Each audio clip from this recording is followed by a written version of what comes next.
Hello, everybody. Welcome to Snyder's Inc. Hey, we're doing another Mr. Ballen one. My plan was to do one a week, but I've changed my mind. I'm gonna do another one here. Sue me. I will be next week, hopefully, if everything goes to plan, be getting a desktop computer, and I'm gonna test that to see if that helps me with videos and if it'll make the video quality better. Because as you guys get better videos, that helps me. Plus, then I can actually use my green screen again, and give you guys better videos. So that's what we can hope for. We'll have to see though. So it's not for sure, but you might get better videos sometime next week. I'm gonna go to the place. I'm gonna get it from Monday to see about it. So we'll see. Um, yeah, this video is top 3 stories that sound fake but 100% real, part 8. So we'll get right into this. The link to the original video will be in the description below. So if you accidentally click on this and you're like, well, what is this? Go to the description. The original link is there, and go watch it there. You know what you're getting into if you watch this. Watch the word reactions in the title. Leave it there. But for those who do enjoy this, hit the like button, hit the subscribe button. The goal is to get to 300 by the end of the year. Let's see if we can do it. Ladies and gentlemen, are you guys ready?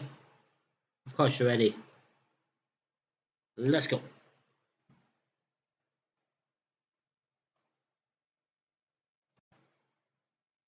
Sometimes the truth is stranger than fiction, and today I'm going to share 3 stories that demonstrate that. But before we get into today's stories, if you're a fan of the strange, dark, and mysterious delivered in story format, then you've come to the right place because that's all we do, and we upload 3 or 4 times every week. So if that's of interest to you, please invite the like button to come over your house and play Mortal Kombat. And when they do, play real Mortal Kombat and uppercut them into the ceiling. Also, please subscribe to our channel and turn on all notifications so you don't miss any of our weekly uploads. All right, let's get into today's stories.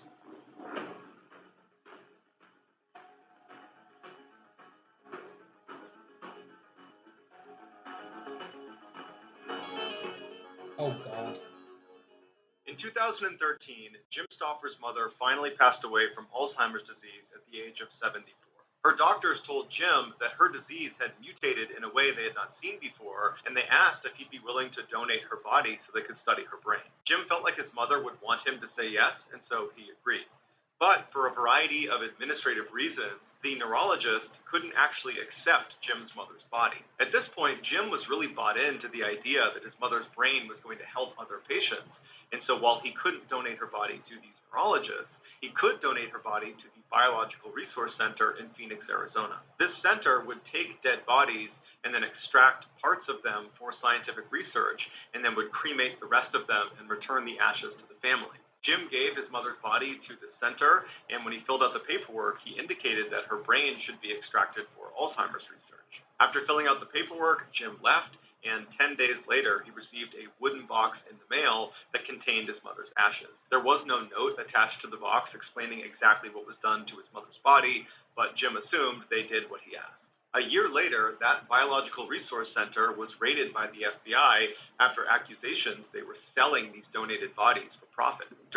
What? No, they were freaking no. This biological center, this center that was supposed to do research for science and all that, instead was selling the bodies for freaking profit. These slimy bastards. Oh my God. That is so damn slimy. Oh, there's so much wrong about that.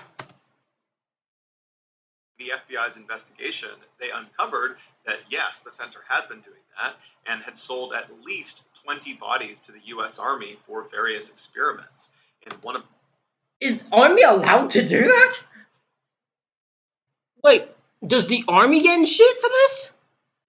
I mean, probably not. I mean, I don't think everyone just leaves the Army alone, but like, I think the Army should be in trouble for that. Like, because I'm gonna assume that the biological place didn't call up the U.S. Army asking for if they wanted some dead bodies. I'm pretty for their experiments. I'm pretty sure U.S. Army came to them. But that is so messed up. So messed up from both sides, from the U.S. Army and from the goddamn biological plague. What the hell? One of the bodies that was sold was Jim's mother. She was sold for $5,893. The FBI told Jim she had not been used for Alzheimer's research. Instead, she had been strapped to this device that resembled a chair and then had a bomb detonated underneath her. The Army was trying to understand the effects on the human body when a vehicle is hit by an IED. The ashes Jim received in that wooden box he got in the mail were only from his mother's hand. The rest of her body was unrecoverable. Also, during this FBI investigation, they found inside the center there was a man's body on the wall with a female head sewed onto it. What the hell? That's some serial killer type weird shit. What the hell? Who the hell? So they had a man's body hanged up on the wall, probably like some crucifix, with a female's head sewn up. What the hell is wrong with these weirdos? What type of shit is that? That's so messed. I don't even know what. My brain is trying to process this, but I can't. What? That is so messed up. That's so. I can't even. I can't even. Oh, them biological people are messed the F up. Appeared to be a trophy. Jim, along with 19 other families, sued the center, and finally, in 2019, they were awarded $58 million in damages. The center no longer is in operation. I would assume so. $58 million, even right away, that'll probably cause bankrupt. I wonder how that was divided. I will never know, obviously. But then also to have um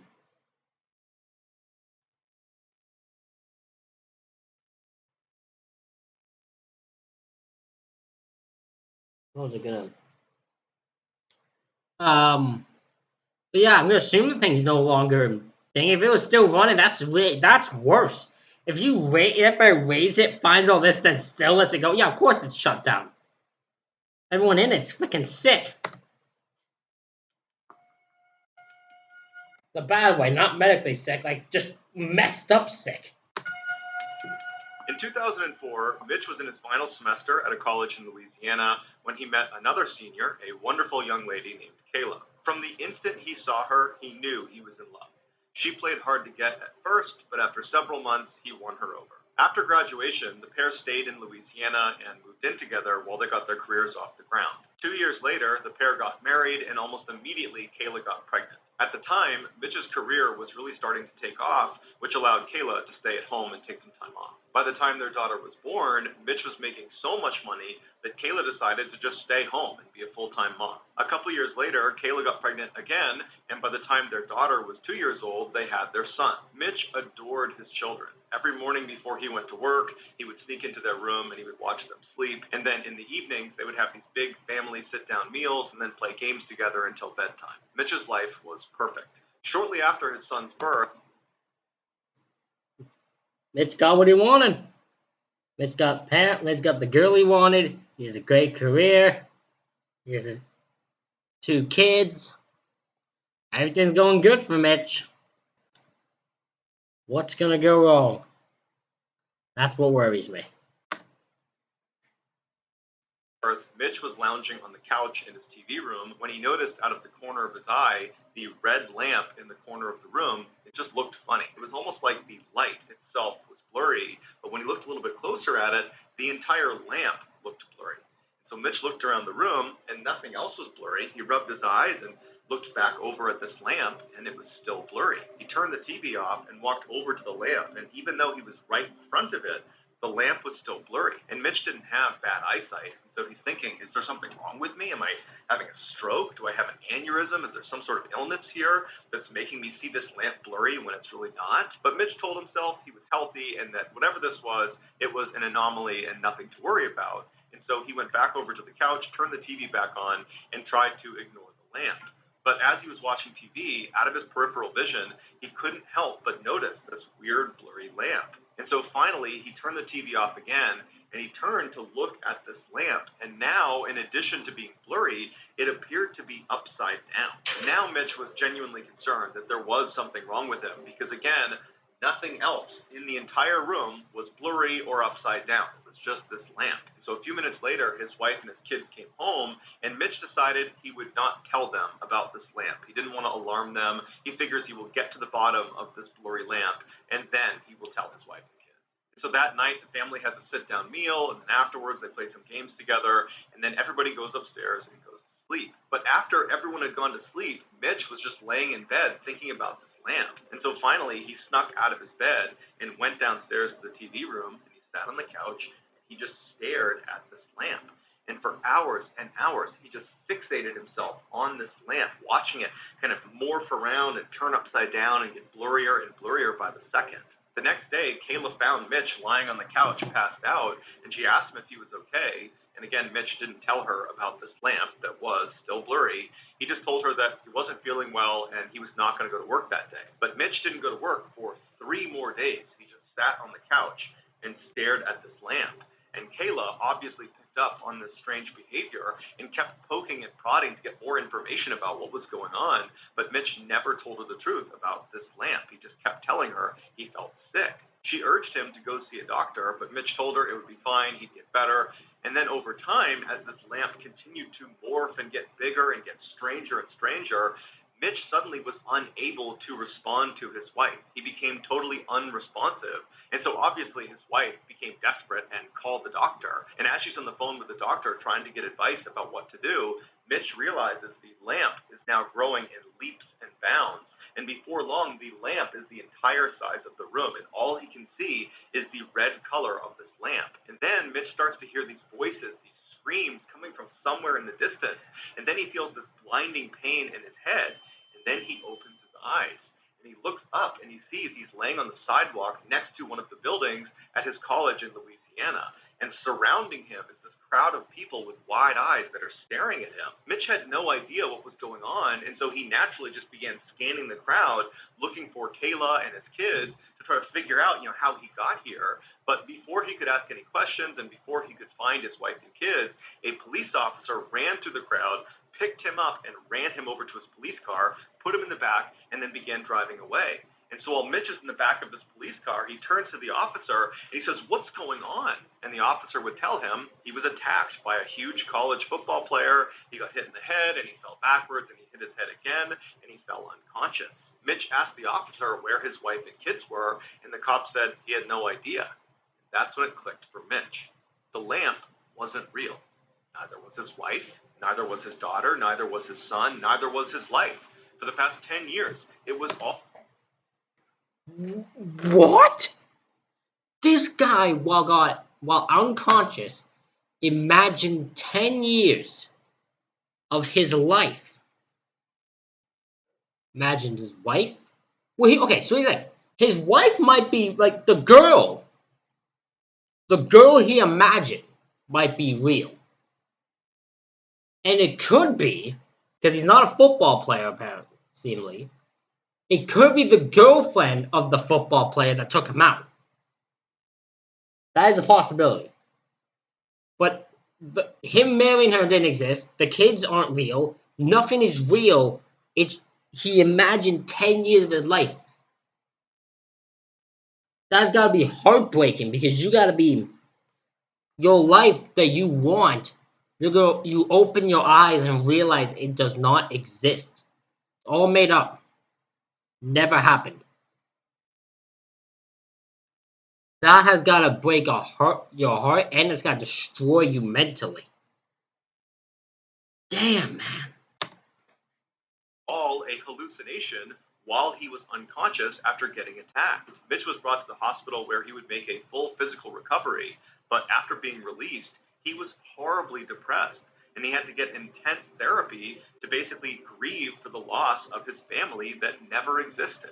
These days, Mitch says he can barely remember what his family even looked like, but periodically in his dreams, he will catch a glimpse of his son in his peripheral vision, and his son is perpetually 5 years old, and he's trying to talk to his father, but Mitch can never understand what he says. In 2007, Brett Ryan was a charming 26-year-old man living in Toronto, Canada. He was known as an extremely friendly guy who was always smiling ear to ear with his trademark grin. In his spare time, he could be found at children's hospitals reading to sick kids or at the community center volunteering as an umpire for Little League baseball games.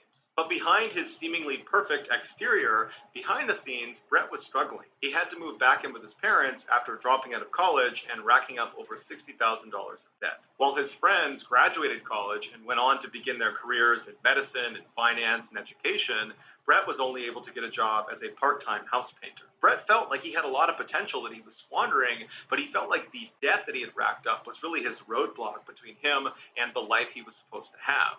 And so instead of working hard and making some money to pay down his debt, he decided to come up with an absurd get-rich-quick scheme that actually kind of worked. On October 20th of that year, Brett walked into a bank near his home, and he had hospital bandages wrapped around his head and his face, and his left arm was in a sling. Then he walked up to one of the tellers, and he handed her a note that just said, "I have a gun underneath this sling, give me $2,000. And the teller very quickly complied, and she gave him a little over $1,000. That was all the money she had. And Brett took the money, turned around, and calmly walked out of the bank. And he got in his car, and he got home, and he was totally exhilarated, and he's half expecting the police to just show up at his front door, but they never did. He was never caught. And after that, he was hooked. For the next 8 months. No, oh no, he became addicted to robbing places. That the adrenaline that he got when he, oh man, the adrenaline he got from robbing the place, robbing that bank, was so addicting that it fueled him, and now that's all he's going for. He needs that adrenaline. He's a junkie for the adrenaline of it, and now he needs that. He needs that kick, so he has to keep doing it. Oh no, that's a bad one. That's not a good. That one lands you in jail. Months, Brett robbed a dozen other banks in the area, stealing almost $30,000. He became so confident in his ability to steal without getting caught that he began dressing up in these ridiculous outfits that included this huge, obviously fake beard. And in fact, the media dubbed him the fake bearded bandit. The reason Brett wasn't getting caught is because the police would get his fingerprints at the crime scene, but because he did not have a criminal record, his prints were not in the database. And so the police basically just had to set up and hope to catch this guy in the act. And in the summer of 2008, they finally would catch the fake bearded bandit. At Brett's trial, dozens of his friends wrote letters of support to the judge saying that Brett was actually a great guy, that this was a product of desperation. No, no. See, the first time was a product of desperation. Afterwards, it was just the need for a kick of robbing the place from the adrenaline. He needed the adrenaline he felt when he would rob the bank. He didn't care about money, because if he cared about money, he'd be demanding way more. No, he just wanted the adrenaline. He didn't actually. There was no desperation. The guy's just a straight criminal. And a total break from his normal character. And some of the organizations that he volunteered with did the same thing, writing letters to the judge saying what a meaningful contributor Brett was to the community. When Brett spoke at his trial, he was incredibly remorseful and said he had allowed his debt to get totally out of control and that admittedly he had not handled it well. And so the judge took all of this into account, all the letters of support and Brett's overall appearance in court, and he decided that this was indeed a break from character. What? You know, see, the first time is a break from again. This guy did it for almost what is it, like 9 months, 10 months, or maybe almost like he almost spent a year just because he's a robber place. That's not a break in character. That's became his character. This guy didn't do anything more than he already had done. This guy didn't break character. Him robbing places became part of his character. The guy's a straight criminal. And that Brett was actually a very promising young man and that he did not deserve the harshest penalty. And so Brett was sentenced to just under 4 years, which, considering the crime, was a very lenient sentence. Agreed. So Brett went to jail, but then less than 2 years later, in 2010, he was granted parole and allowed to move back in with his parents. And his parents would say he was a changed man ready for a fresh start. But Brett would find life outside of jail was exponentially harder now that he was an ex-con. Extremely hard to get a job, which meant he had no income and without any. Oh, especially when you're the reason you have, especially the reason when you're a con is because you robbed somewhere. Oh yeah, it's gonna be way hard for you to get a job because you can't. No one's gonna want to hire someone who steals. They're not gonna trust you. So yeah, that made sense. That the reason he didn't get thing. If you do that, there's no way anyone's gonna hire you. Income, he couldn't pay down all those debts he had, and so he had to declare bankruptcy. As for life at home, it was very difficult. Brett's family was very embarrassed about what he had done, and when Brett moved back home, it was obvious that all the neighbors were gossiping constantly about their family. And so Brett and his family actually moved to another Toronto neighborhood just to get away from all of that. But once they settled into this new neighborhood, Brett really knuckled down and decided he was going to get his life together and he was going to do it all on his own. And so he applied to dozens and dozens of jobs all over the place. And finally, he was able to get some low-paying work in retail. It wasn't great, but it was a start. And so Brett began working countless hours at this really low-paying job. And his parents noticed how hard he was working to try to get his life back together. And so they decided they would help him out financially so he could re-enroll in college and finish his degree in biophysics. While Brett was in school, he met a woman named Kristen who had a full-time job and lived in this beautiful home. And by and large, she had the life that he wished he could have. And the two of them quickly fell in love, and Brett told her about his criminal past as the fake bearded bandit, and she accepted him. And she didn't judge him, and she said, "I still love you, I still want to be with you." 2 years later, Brett moved. Damn, you got a lucky woman there. Oh, many women would be. Not many women who would do that. There's a lot. Most women would have walked away from that because again, hard to trust someone that's gonna steal. It's hard to trust someone. It's insane that like, oh god, this dude got a lucky woman. Let's just say that. Out of his parents' house and into Kristen's house, and for once in his life, he felt like his life was going the way it should be. Then, a year later, tragedy struck when Brett's father passed away, and suddenly Brett had to go to his mother's house all the time to try to help her out. And his mother was very appreciative of the time he was spending with her, and so she actually began paying him for the work he was doing around the home. And considering Brett was a broke college student, this was a huge help, and in many ways, it really brought Brett and his mother together. A year later, in 2015, Brett proposed to Kristen, and she said yes. But at the same time, school was getting overwhelming for Brett, and he dropped out. But he was too embarrassed to tell his fiance or his family because everybody thought he was on the right path, and he didn't want to explain why he had dropped out. Sad to say, I know this feeling. I know the feeling of, well, at least know the feeling of school getting too much because it is for me. Um, I left school because of where I moved to before. When I moved back into the city, because my family moved to the country and I was forced to live there, I couldn't stay anywhere else. So when I moved back into the city on my own, I tried going back to school, but it just too much for me, so I can't do it. Um, I understand that feeling completely. Um, I've had many people try to push me, but it's too damn hard for me to do. It is. Um,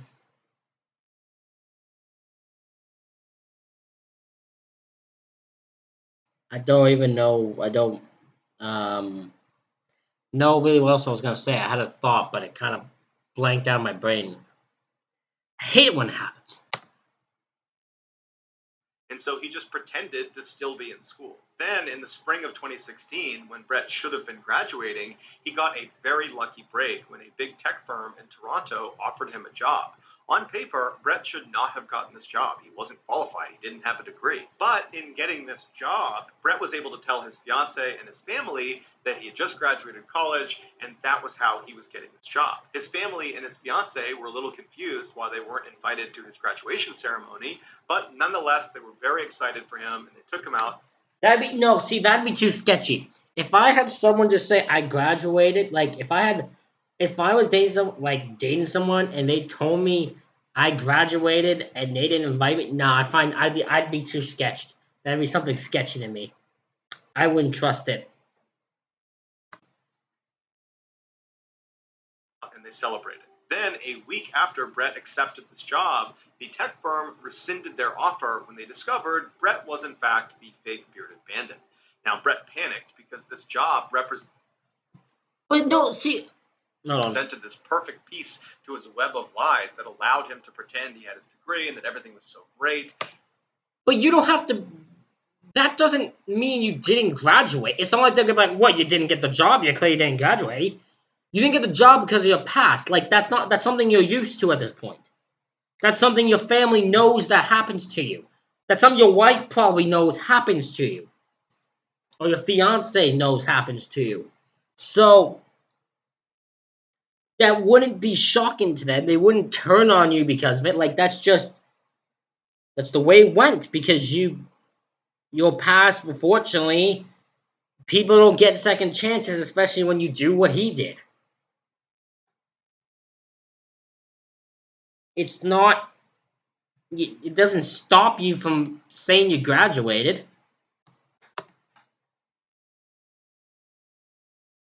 And so he couldn't possibly tell his fiance and his family that he didn't get this job.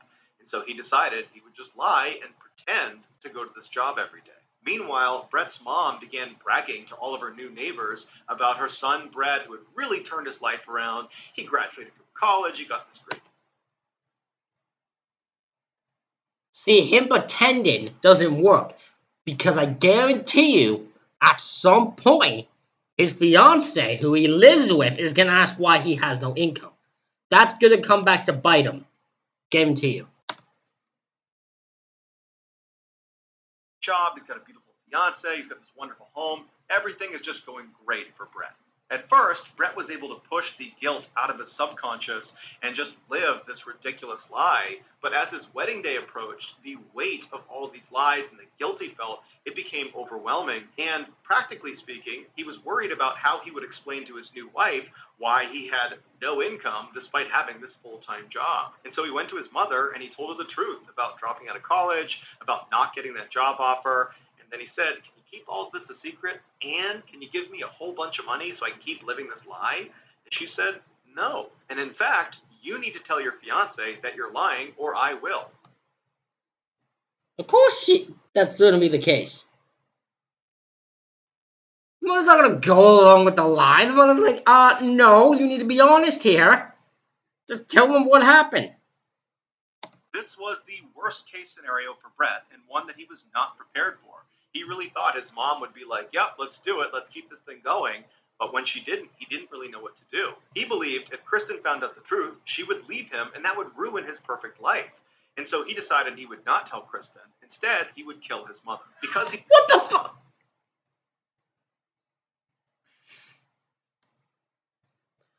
What's wrong with this? What the heck? This guy. You. Uh, what the,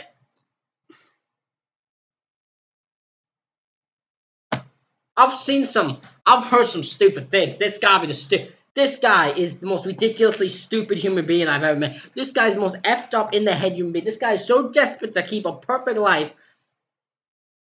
A life, by the way, his ass was going to be crumbling up and down if he kept the lie going at some point. Someone would figure it out.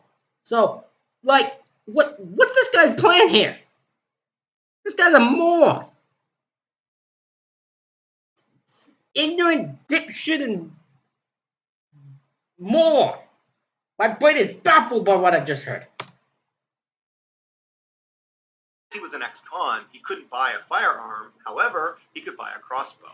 So he ordered his crossbow, he watched a couple of YouTube videos about how to operate it, and then on one of his trips to his mother's house to help out, he stashed the crossbow and some arrows on a shelf in her garage. Then, when he got home, he began designing these bizarre contraptions that were built out of fans and pulleys and broomsticks that, when turned on, would move around the room and click on his keyboard and turn his phone off and on. It was designed to help him build an alibi when he was out committing murder. His devices would be turning on and off again, giving the impression that he was at home the whole time. On August 20...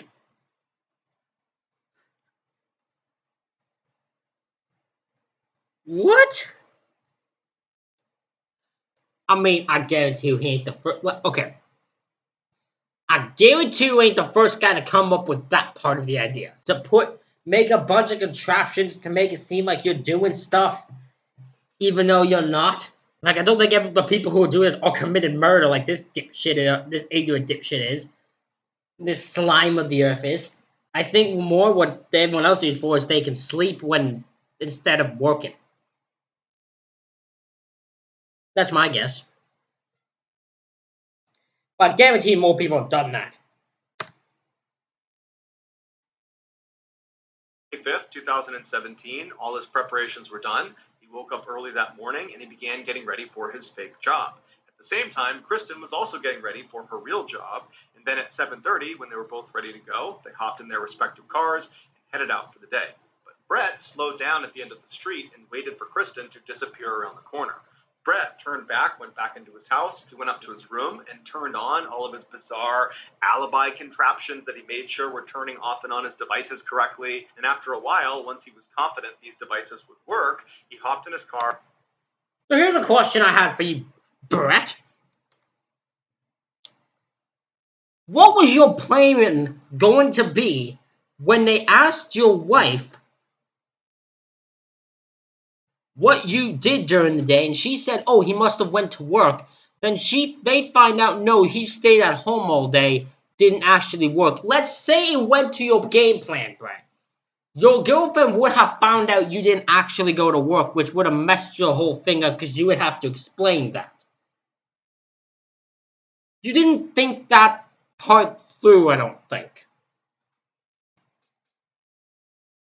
And he drove over to his mother's house. He got there around 10 a.m. He walked inside and his mother was sitting in the kitchen, and he approached her about changing her mind about telling the truth to Kristen. But his mother was staunch, and she said, "No, I'm going to tell her before your wedding unless you do." And so there. Oh, he gave her a chance. Oh, he gave her a second chance to not. So he didn't have to do it. I mean, he still shouldn't have done it. I'm not like pretending that that gives him. He still absolutely should not have done this stupid thing. But like, it's even more saying that he's just like, "You sure you don't want to do it? Sure you won't tell her? Really? You're dead certain you won't tell her?" Oh, that's weird.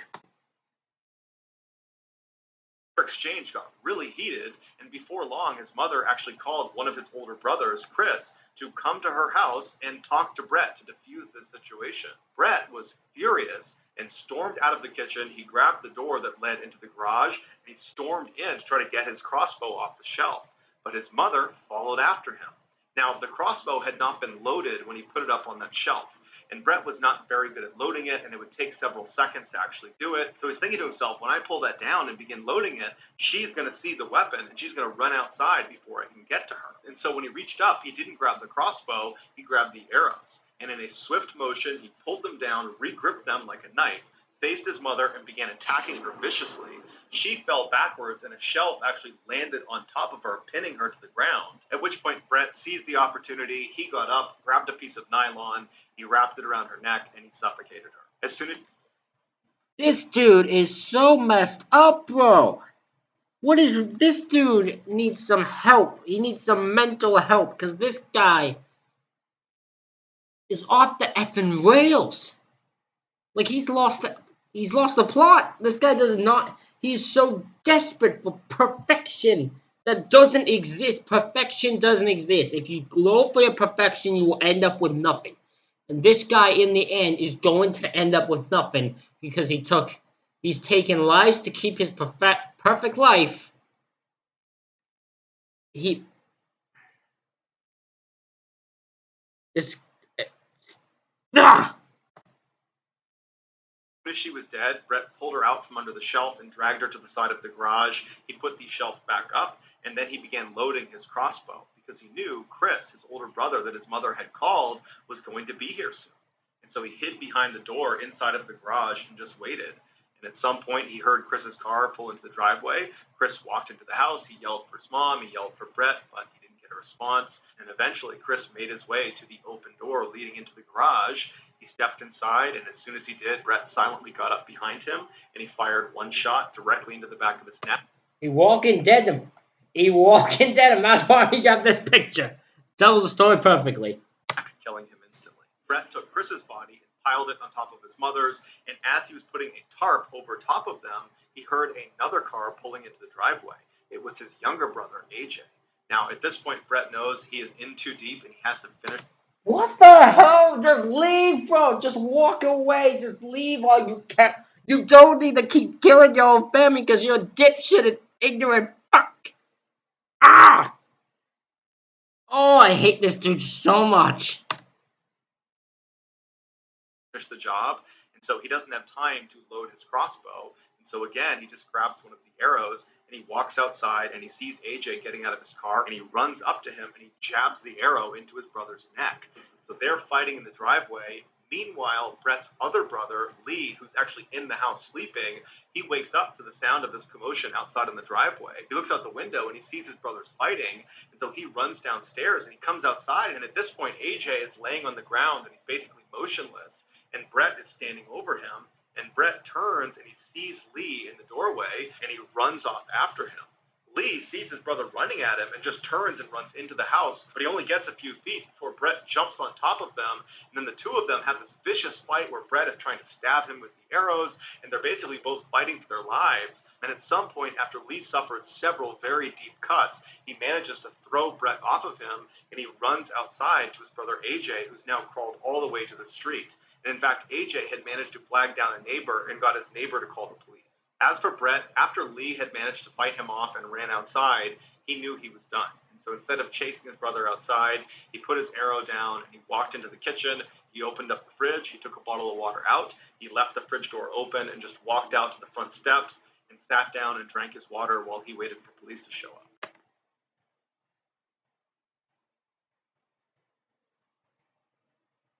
This dude's a nutcase. This dude's a psychopath. This is a psychopath example. There is so much wrong with this dude mentally. It is beyond understanding. Oh my god, the girl when she finds out. Jesus. When they did arrive, his brother AJ died before they could save him. As police were arresting Brett, he kind of casually said, "Yeah, I should have taken AJ to the hospital. I could have saved him. And the other guys in the garage are dead. Crossbow to the head. It was me." In court, Brett was extremely remorseful and pled guilty to all of his charges. The judge told Brett that he was appreciative of the fact that he was taking full ownership of his heinous crimes. No, this dude is a heinous, disgusting human being. And that in many ways, he was a victim too. Victim of this huge web of lies that Brett just couldn't get out from under. But no, he's not. He's a disgusting human being who committed a bunch of heinous crimes. There's no sympathy for this man. No, this all could have been avoided. It could have been avoided if he chose not to rob and had an adrenaline rush from the robbing and became an adrenaline junkie for robbing places. It could have been avoided if he stayed in school.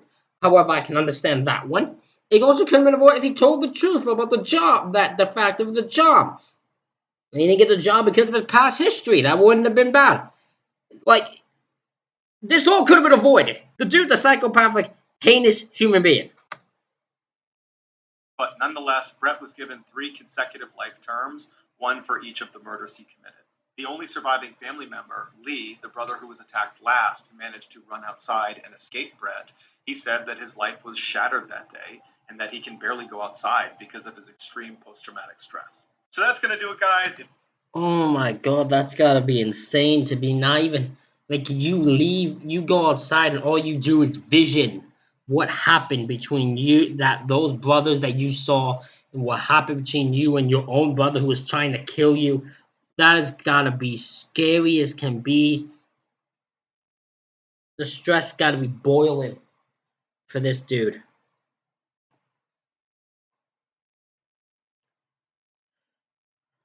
Wow. Ladies and gentlemen, that is it for this reaction video. Hope you all enjoyed it. Hit the like button, hit the subscribe button. Let me know what you think in the comments below. Uh, Thank you all for watching. The link to the original video is in the description. Thank you all for watching, and I'll see you all for the next one.